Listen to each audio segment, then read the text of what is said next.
Hey guys, it's Nick, and today I'm going to do a list of my Blackhawks all-time roster list. It's going to consist of 4 goalies because the Blackhawks goalies in history are always been good. And the forwards, it's a little bit tougher to do because we've had quite a bit of good forwards in the time of the Hawks history. And then the defense, I had a good idea on who I was going to put in. And then there will be an honorable mention category for 2 forwards and 1 goalie. And I think I already know who you guys are thinking who the 1 goalie is. So, let's get started. Alright, let's get started. I'm going to start off with the forwards, then go to defense, then go to goalies, then the honorable mentions. There's going to be 3 honorable mentions, as I already said, but let's get this going. Focus. First line, I'm going to have Bobby Hall. The reason why I have a B there, it's because Bobby's brother, Dennis, played on the Hawks as well with Bobby. And unfortunately, I don't have Dennis Hall on this list. So I have Bobby Hall, Stan Mikita, and Patrick Kane. Kane is on the first line with Mikita and Hall because the factor they're our greatest scorers of all time in Blackhawks history right there. They probably in the next 2 years Kane will be in the top 3 with Hall and Mikita leading, and honestly, at the rate Kane is, he's going to probably pass up Mikita and by being the best scorer in Blackhawks history, even though he's not going to be the greatest Blackhawk of all time. That so will belong to Mr. Blackhawk and Stan Mikita. Following the second line will be a line that's actually was a legit line, and Sharp, Taves, and Hossa. The reason why I did this, I know people are going to be mad that I have Marian Hossa on the all-time list and Patrick Sharp, but think about it. Sharpie was a fan favorite of the team. He was a great player for us. Hossa, in our cup runs, he was amazing. He was one of the greatest players on the Hawks every time. He was a true leader, even though he never wore a C or an A. Only times he wore a A was when like Sharp or Keith would get injured. Sharp wore an A for a long time, but when he was traded to Dallas, he did not regain his A when he came back to Chicago in his final season. But Taves, being the longest tenured captain, he has to be on this list. And that line was an amazing line every time I saw it on ice.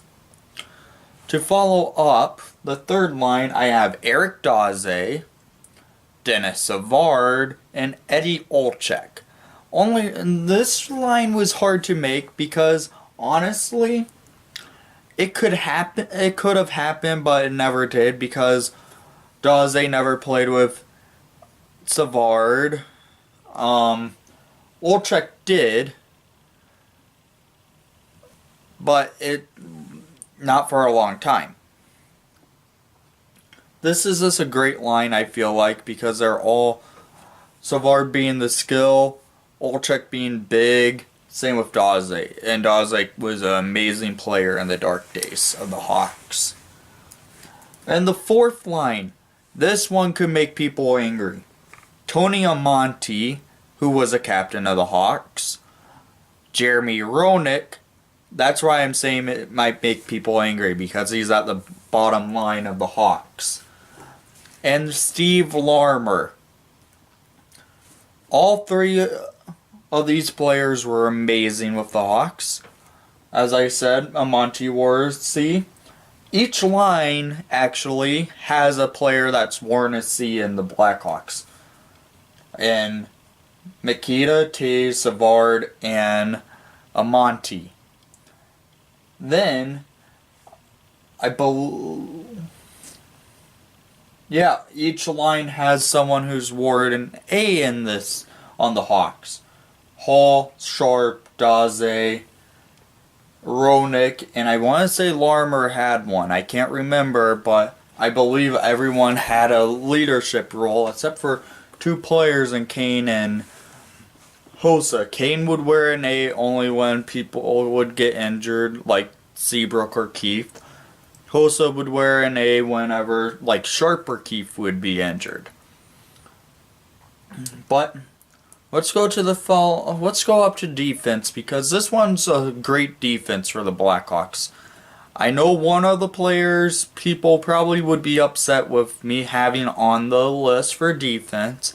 I'm already going to say it, but he was a true defenseman in the meaning of the word. He's one of the greatest defensive defensemen, I'm going to say. He doesn't score a lot, but I put him on this list. And here we go.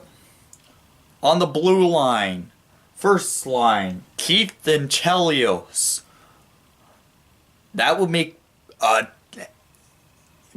teams fear on defense, on going on offense. Chelly being basically a hard-working defenseman who basically was a large present on ice when he stepped on. Keith being a two-time Norris Trophy winner. Chelly being a 3-time Norris, but 2-time with the Hawks. That's a solid defense right there. Second D pairing, Pierre Palat and Nicholas Sharmerson. Hammer being on here was the player I was talking about that would probably make people kind of angry about. But he's a 3-time Stanley Cup champion. He was a part of the core, but underrated part of the core during our cup runs. And he would block a shot to save it and look like he's injured, but come back out onto the ice in the next shift. Pierre Palat, one of the greatest defensemen in Blackhawks history. His number's retired with the Hawks. Oh, sorry, went backwards by accident. I did not mean that. But Palat was this a true leader in the Hawks. He won the Stanley Cup in '61 with the Hawks. He's one of the greatest defensemen in Blackhawks history, but let's go to our bottom D pairing. Brent Seabrook has to be on here, even though in the past couple years he's fallen off, but he's still one of the greatest defensemen in Blackhawks history. And then Keith Magnuson. I could even justify moving up to the first line with Duncan Keith and have actually a Keith Magnuson line because Keith and Duncan Keith and Keith Magnuson could work. But Magnuson's one of the greatest defensemen in Blackhawks history. His number's retired. It's the same number as Pierre Palat, but they shared the number and both of them have it retired in the United Center. On this list, I actually can see another shared number retirement, Brent Seabrook and Chris Chelios, because they both wore number 7 in Chicago. And Duncan Keith, he would have his number retired without any issue.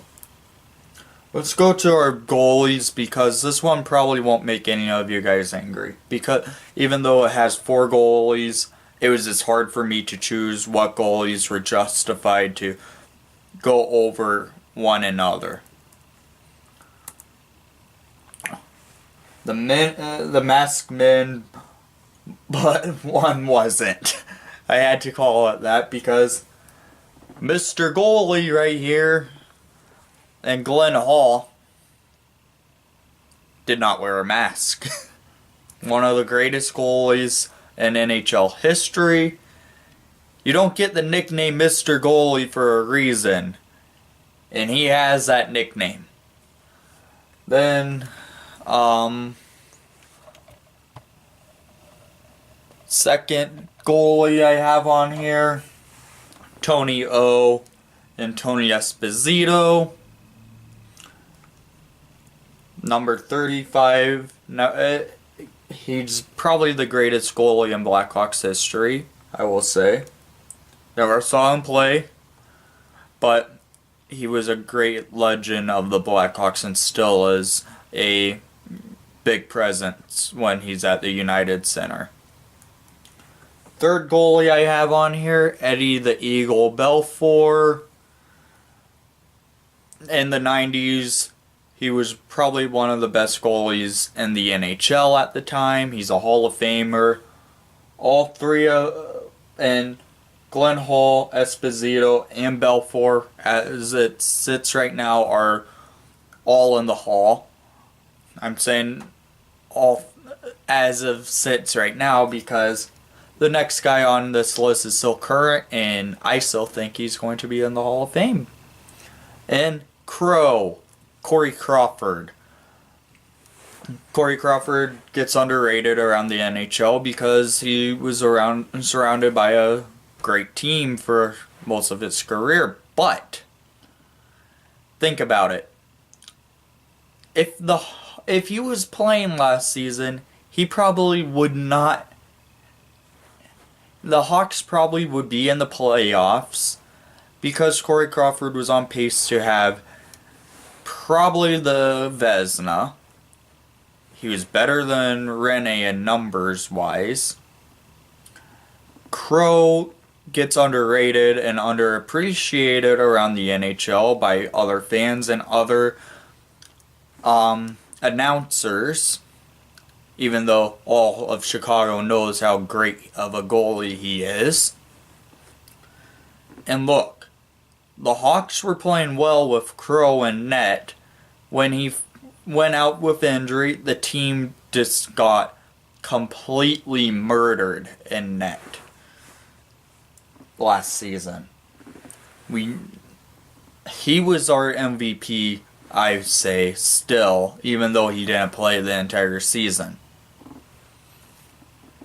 He's a 2-time Stanley Cup champion as a starter, and 3-time as a goalie, all with the Blackhawks. He won it in 2010. A name is not on the cup because he was the 3rd-string goalie. He won it in 2013 as a starter, and he won it in 2015 as a starter in Game 6, basically shutting out Tampa Bay and making that one of the greatest Game 6s in Blackhawks history. Only other goalie on this list for the Blackhawks that won a Stanley Cup was Glenn Hall. Hall won it in 61 with the Blackhawks, but still also played 500 straight games. You won't ever see that happen again. Okay, let's get to our honorable mentions. Why not? Okay, I hope you could see that. The font looks kind of small. Okay, here we go. Well, I had to put him on for you guys. I know how much you love him. The beer league goat himself, Scott Foster. I threw him on here just as a joke because one of the subscribers on Discord kept asking me, is he going to be on the list? So I just threw him on there as a joke. Then following up was Eric Nesarenko, who won the Stanley Cup in '61. A great player, wore number 15 with the Blackhawks. Underappreciated because he's not basically recognized as one of the greater offensemen in the Blackhawks, but he was a great player for the Blackhawks. And finally, Al Secor. Secor's a pilot.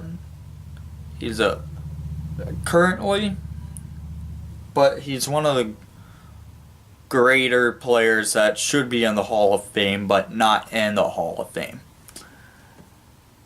So, you saw my list, but I want to hear what you think an all-time Hawks roster could look like in the comments down below. But let me get back to you in a second. Well, I hope you enjoyed my Blackhawks all-time roster, and please leave what you think could be on the Blackhawks all-time roster, on who you feel like could be in it that I did not mention. And in the comments down below, of course. But please leave a like and subscribe if you haven't done so already. But most of all, let's go Hawks!